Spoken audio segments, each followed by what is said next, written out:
네, 한 발 더 들어가 보겠습니다. 서정빈 변호사 나와 있습니다.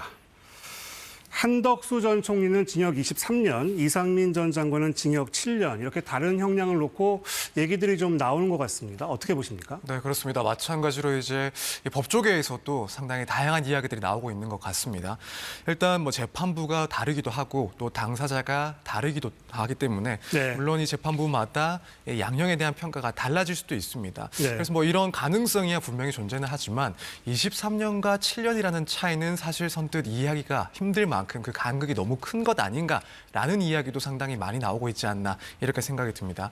사실 오늘 이상민 전 장관에 대한 선고 결과를 예측하면서 저를 포함해서 많은 변호사들이 최소한 15년에 근접한 정도의 선고는 나올 것이다. 혹은 네. 15년 구형을 넘어간 그런 선고도 충분히 가능하다라고 봤습니다. 왜냐하면 결국 비교를 할 것이 한 전 총리에 대한 선고 결과였는데 한 전 총리가 23년을 선고를 받았고 한 전 총리 못지않게 책임이 크다라고 볼 수가 있는 혹은 어떻게 보면은 더욱 적극적으로 이 내란 행위에 가담을 했다라고도 볼 수 있는 이상민 전 장관의 경우에도 마찬가지로 이제 막중한 책임이 지어질 것이다라고 봤기 때문인데 결과적으로는 이렇게 간극이 큰 선고가 나오면서 과연 일각에서는 이 재판부마다 서로 일치된 기준을 들이대고 있는 것이 맞는가? 이 재판부마다 너무 양형에 대한 기준이 천차만별이 아닌가? 이런 이야기도 나오고 있는 상황입니다.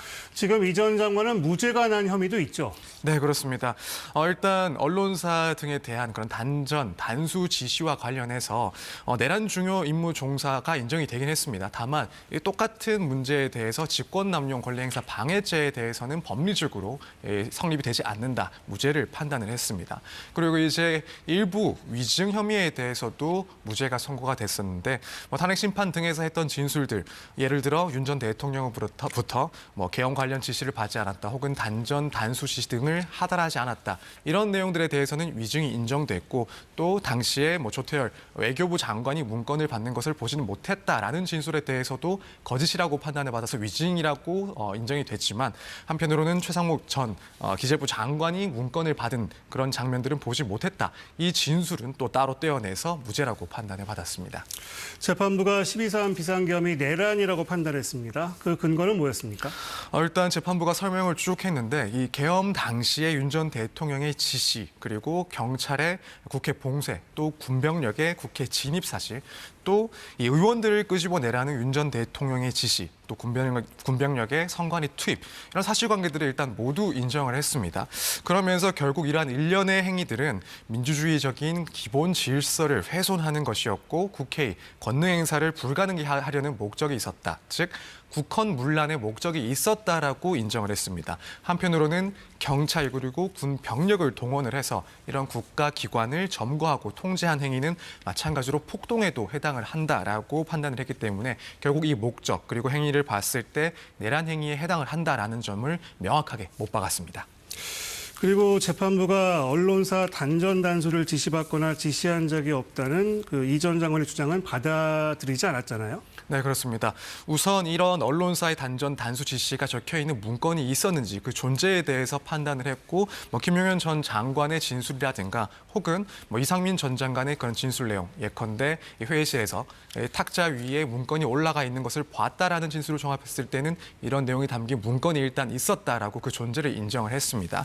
그런데 이제 여기에 대해서 실제로 관련된 그런 지시 등을 전달받고 또 하달했는지 여기에 대해서 크게 두 가지 근거를 들었습니다. 하나는 역시 CCTV 영상이었습니다. 당시 CCTV 영상을 봤을 때 이상민 전 장관이 품속에서 여러 차례 문건을 꺼내는 모습이 보이는데, 그리고 또 이걸 통해서 한덕수 전 총리와 회의를 하는 그런 모습이 보이는데 결국 이 해당 문건이 언론기관 등에 대한 단전 단수 지시가 담겨있는 그런 문건이다라고 판단을 했습니다. 또 한편으로는 이제 허석권 전 소방청장의 진술 내용도 중요한 판단 근거가 됐습니다. 당시에 이상민 전 장관으로부터 전화를 받았고 특정 언론사에 대한 단전 단수의 언급이 있었다. 또 경찰의 언론사 진입 계획 등도 설명을 들었다라는 구체적인 진술에 또 근거를 해서 이런 내용들을 종합했을 때는 결국 윤 전 대통령으로부터 해당 지시를 받았고 또 마찬가지로 그 지시를 전달했다라는 내용이 인정이 되었습니다. 하지만 직권남용은 아니라고 봤습니다. 왜입니까?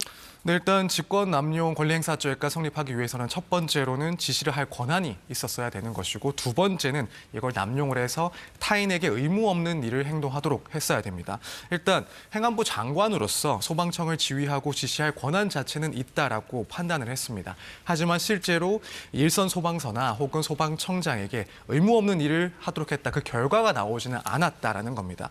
그래서 이상민 전 장관의 지시로 인해서 소방서들에서 언론사 단수를 위한 즉각적인 대응을 할 수 있는 그런 준비가 있었다라는 사실도 확인이 되지 않고 또 소방청장이 특정한 언론사 등을 언급하면서 단수 협조를 지시하지도 않았다라고 일단 판단을 한 겁니다.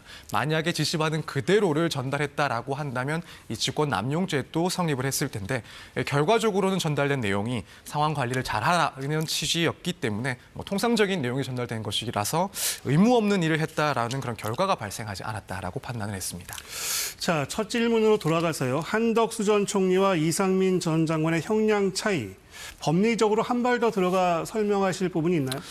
일단 이해를 해보자면 이 재판부마다 이 한덕수 전 총리 그리고 이상민 전 장관에 대한 그 역할 그리고 이 지위의 차이를 상당히 좀 크게 봤기 때문에 이런 선고에 있어서 차이가 많이 발생을 했다라고 이해를 해볼 수는 있을 것 같습니다. 네. 한덕수 전 총리는 내각의 수장이었고 결국 이 내란 전반에 대해서 최고의 그런 책임을 지는 그런 지위였다라고 인정을 받은 반면에 이상민 전 장관 같은 경우에는 국무위원 중에 한 사람으로서 결국에는 언론사의 단수 지시를 전달한 그 부분에만 책임을 상당히 좀 한정을 했기 때문에 그래서 큰 차이가 발생하지 않았나라고 일단 이해는 해볼 수는 있습니다만 네. 앞서 말씀을 드린 것처럼 과연 재판부마다 이 동일한 그리고 일관된 기준을 적용하고 있는지에 대해서는 의문이 제기될 수밖에 없고 각 사건 모두 항소심에서 그 간극을 좀 좁혀야 되지 않을까 이렇게 보고 있습니다. 네, 오늘 선고가 주목받은 이유가 또 있죠. 이제 꼭 일주일 남았습니다. 윤석열 전 대통령의 1심 선고. 어떻게 전망이 됩니까? 일단 이번 판결 선고 역시도 윤 전 대통령에게는 상당히 영향을 줄 것이다라고 보고 있습니다. 앞서 한덕수 전 총리에 대한 그런 판결과 마찬가지로 이번 선고에 있어서도 12월 3일 비상계엄에 대한 그 성격을 이야기를 하면서 이 내란죄를 인정을 했습니다. 그렇기 때문에 내란 성립을 아직까지 부정을 하고 있는 윤 전 대통령 입장에서는 상당히 치명적인 선고였다라고 보여지고 결국에는 이 내란이 아니라고 재판부에서 판단할 가능성은 영에 수렴하지 않나라는 생각이 듭니다. 다만 이제 양형에 있어서는 재판부에 상당한 고민거리를 던져주지 않았을까. 결국 이 두 가지 기준, 한덕수 전 총리에게 들이댄 그 기준, 그리고 이상민 전 장관에게 양형과 관련해서 적용된 그 기준, 이 중에서 어느 기준을 따라야 할지는 지기현 재판장의 재판부에 상당한 고민거리를 안겨줬다 이렇게 보고 있습니다. 네, 서정빈 변호사였습니다. 말씀 잘 들었습니다.